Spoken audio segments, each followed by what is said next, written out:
Hello, welcome to this Wired for Success video. You're seeing it as a video because it's not live. Why is it not live? I don't know. It's not working properly on Facebook. So I'm recording this and then I'm going to post it to Facebook and all the other usual places, LinkedIn and YouTube and so on. Enough of that. So why just me? Why just Steve Costello? Well, because Patience Modevi is unable to be here today, but don't worry, she will be back soon. So today you just got me, stuck with me. So what am I going to talk about today? Well, I'm going to talk about perspectives. In the world of parents and teens, perspectives sometimes cause chaos, sometimes they give us a laugh, but there's all kinds of emotions that can come up because of perspectives, sometimes anger, sometimes frustration. Think about it.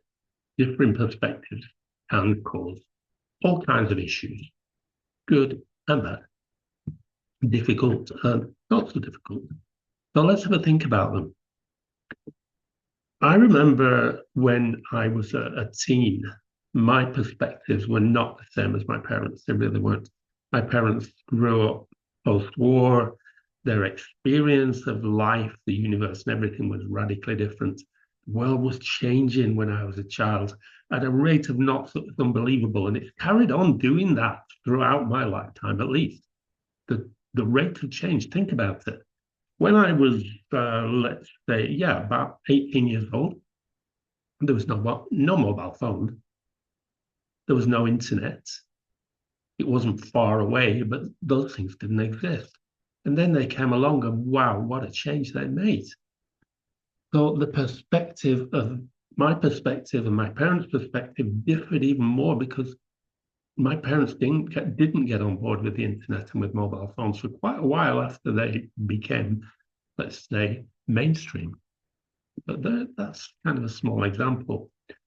So the relationship between parents and teams, teams is often marked by different perspectives. And these are shaped by the unique life stages that both of us, parents and teens, are in. Parents have gone through their teenage years, but as I just said, their experience and therefore their perspectives are quite different. I'm sure parents tend to approach situations with the benefit of experience and a focus on long-term outcomes. It's all based on where they've been and what they've been doing. But like I said, there are differences, and sometimes we forget that there are such very big differences. Their priorities often include safety, responsibility, preparing their children for the future. We all want to help our teens to have the best possible future, right? And there's nothing wrong with that. That's a really good goal. But meanwhile, teens are in a stage of life where they are discovering their independence, they're forming their identities, they're prioritizing their immediate needs and desires and wants, like, for example, social life. They're looking after their personal interests, and self-expression is a big one. So there are some, you could argue, some common points of tension. So we've got independence on one hand, teens, protection, parents on the other hand. Teens very often crave more freedom to make their own decisions. While parents, on the other hand, I'm a parent, who are driven by concern for their child's well-being, may well feel the need to set limits. Parents may well remember, I remember some of mine, their own mistakes, and they want to protect their teens from similar experiences. But the thing is, teens often perceive this as overbearing. And that leads to challenges and difficulties, doesn't it? So let's think about communication styles. Teens and parents do often communicate differently. Teens often express their feelings in the moment, and may well be more focused on how they feel right now in this moment. And I would argue that that is a very good thing.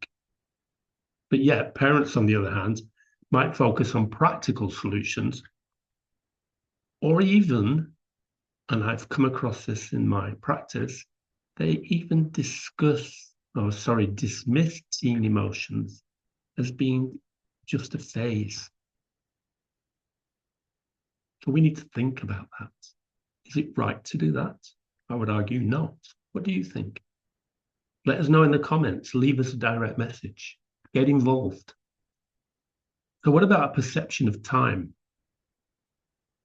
The parents, and I know when I think about time moves quickly. It really does. Woof, gone. What, it's 1st of October today already? Really? It is. Watching our children grow from infants to teens, we feel like a blink. I'm sure it was a blink. They are more aware of how decisions now affect the future. Teens, on the other hand, are more present focused. And a year or two can sometimes seem like an eternity to them. Do you remember that? I remember things like, as a youngish child, waiting for Christmas, September. September to Christmas was years away. And it really felt like that. Even as I got older, waiting for particular things, leaving school, getting the exams finished, getting a job, all of that stuff seemed to take forever. But yet, when I look today at what I'm doing, nothing takes forever. It's all gone in a blink. Let's think about that. Thing is, though, this can cause frustration, especially when parents seem to push future-oriented thinking over enjoying the now, the present moment. And there are cultural and generational differences too. Teens are growing up in a world that has rapidly changing technology. I mentioned that earlier. Social issues that we perhaps as parents didn't have when we were young. And there are cultural shifts too. So what might have been unacceptable or difficult to navigate in the parents' youth may be the norm for teens today. A good example is that there was a man in I kind of live in a big village, small town, lived in a big village, small town. And there was a man that I knew. He was an okay guy. He was a nice guy. And he was gay. At the time of my mid-teens, being gay in public, letting people know that you were gay was absolutely not okay. Today, it's a different story, and I'm happy that it's a different story in this particular case. But think about it. And this sort of stuff can lead to misunderstandings where parents may feel disconnected from the world that their kids are living in.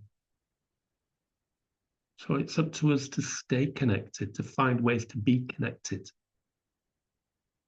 You can talk to Patience or I about that. We have some good ideas and a lot of experience.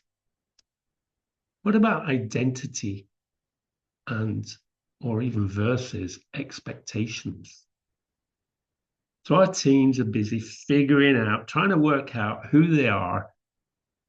And this may mean exploring ideas, behaviors, or styles that parents don't fully understand or agree with. And parents may well project expectations that are based on their own values. And teens can interpret these as a lack of acceptance. So how can we find some balance? The key to bridging these gaps very often lies in something really simple but hard to practice, and that's empathy. And also, let's add to that open communication. If both the teens and the parents make an effort to understand the other's perspectives, then conflicts can turn into opportunities for growth. And that's a good thing, right? Teens benefit from knowing that their parents' concerns come from love and experience. That's where my concerns come from. And yet, as parents, we need to learn how to trust our teens' ability to make decisions. Our job is really perhaps to provide the right guidance. So we need to think about that. So what sort of strategies can we bring in to develop better communication between parents and teens? We've talked about communication many, many times, and it's going to keep coming up because communication, good communication in particular, makes a difference. So here are a few strategies. I'm not going to be able to share the real big detail on this stuff. So do get in touch if you need to know more. You can talk to us. It doesn't cost anything to ask a question or leave a comment. So how do we help bridge this gap between the perspectives, the different perspectives of parents and teens? Well, we can start with active listening. One thing about listening, and I've said this before, I'm not going to apologize for repeating it. If you take the word listen, L-I-S-T-E-N, and jumble up the letters, you can make the word silence. We need to listen in silence. That means listening without deciding how to respond whilst the other person is still talking, listening without thinking about what next question we're going to ask, all of that stuff. We need to just try to empty our minds for a moment and listen. So instead of jumping in with advice or judgment, we need to listen to what our teens are saying without interrupting. It's difficult. It takes practice. We can help you with that if you find it particularly difficult. And this builds trust, and it shows that you respect their feelings and opinions, and that makes a big difference. On the other side of the fence, for teens, they have some responsibility here as well. It's important to give parents a chance to share their thoughts too. A few days ago, I had a little incident with our youngest, who is 18. She didn't want to listen to anything except what she wanted. So despite the fact that I was being reasonable, she was unable to hear me. She was unable to understand that I have her best interests at heart. And she was unable to realize that I was actually being constructive, supportive, because she wasn't listening. How many times have you said to your team, you're not listening? But it's a two-way street. Both sides need to listen. So let's think about another. What about validating feelings? I know I spoke about this not many weeks ago. So if you're a parent, even if your teen's feelings seem irrational or overly emotional, acknowledging their emotions without dismissing them is absolutely crucial. So phrases, you can use phrases, for example, like, I see that you're upset. Or, I can understand why you're frustrated. Choosing our language carefully can open doors to more meaningful conversations. We don't want language that closes a conversation. So for teens, let your parents know when you feel misunderstood. So say something like, I get that you're concerned, but hang on a minute. I need you to hear how I'm feeling. Why? Because that helps us, or helps the team, to shift the conversation toward empathy rather than conflict. Empathy is always better than conflict. We need also to create a judgment-free zone. So teams are navigating all these internal and external changes. It's hard work. Think about it, it's tiring. If they feel judged, they may be less likely to open up. So we need to aim to create an environment where they feel safe to express themselves, even when they've made mistakes. It's our responsibility as parents to help create that environment. We need to avoid lecturing and try to ask open-ended questions.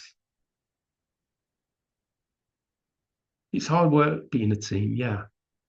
So for teens, it can be hard, but try to approach conversations without assuming that your parents are judging you.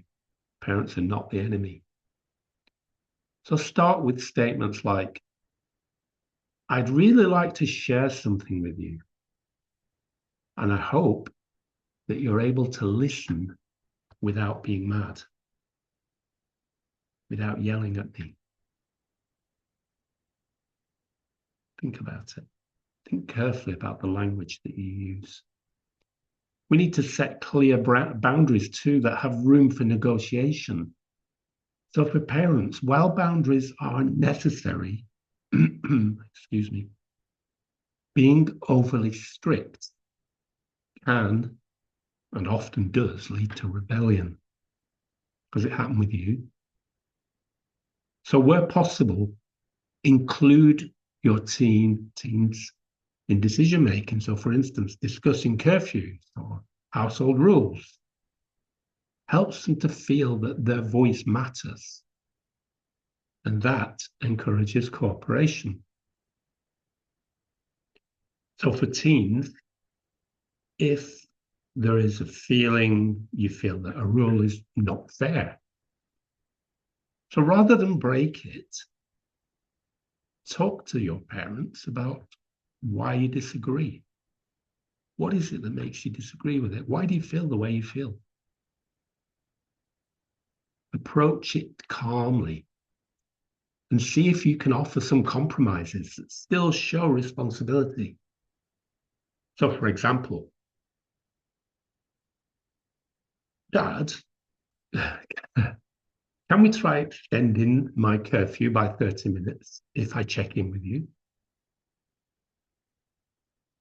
And that kind of leads us on to talking about regular check-ins. So for parents, establishing a regular time to talk without distractions can help us to maintain communication.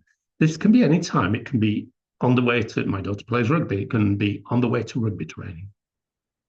There's a lot of possible places where you can have that one-on-one time without interruption, because it really can help us to maintain communication. And this time is not, absolutely not about discipline. It's about connecting. It's about understanding how things are going in their life. So for teens, even if it seems a little bit annoying at times, making time to talk with your parents can keep the relationship strong. It absolutely doesn't always have to be serious. Sometimes just sharing small parts of your day can actually go a long, long way. You know, like the question I used to ask, don't have any children at school anymore. How was school today? Don't know, don't remember. So I could have broken it down. Anything funny happened today at school? Well, yeah, it did. There's lots of ways we can phrase our questions if we do some thinking. As I said, if you need some support with this, talk to us. We can help you to coach your young people.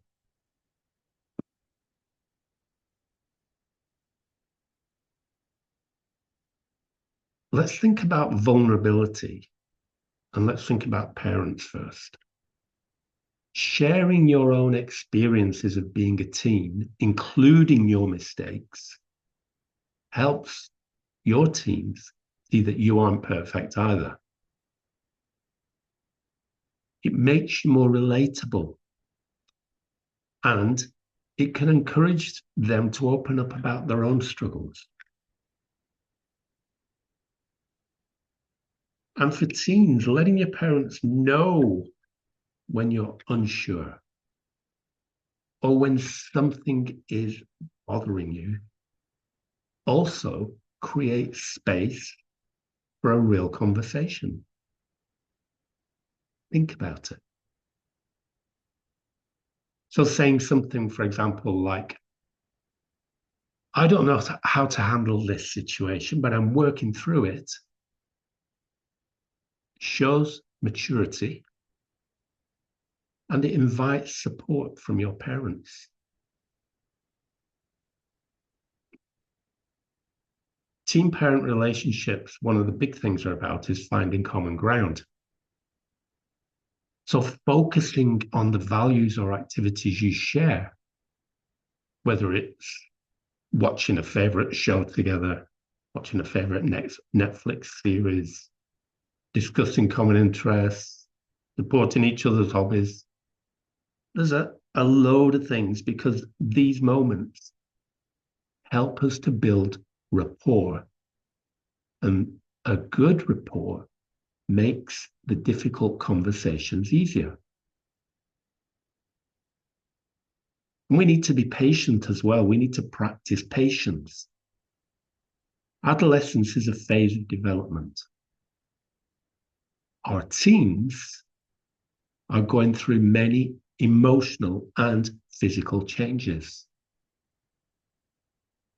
So patience enables us to keep a steady connection, even when the going gets tough. And what about teens in relation to this? I'm a human being. Your parents are human too. And we don't always get it right.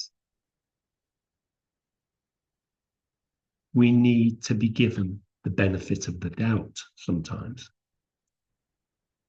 And having patience helps to reduce conflict.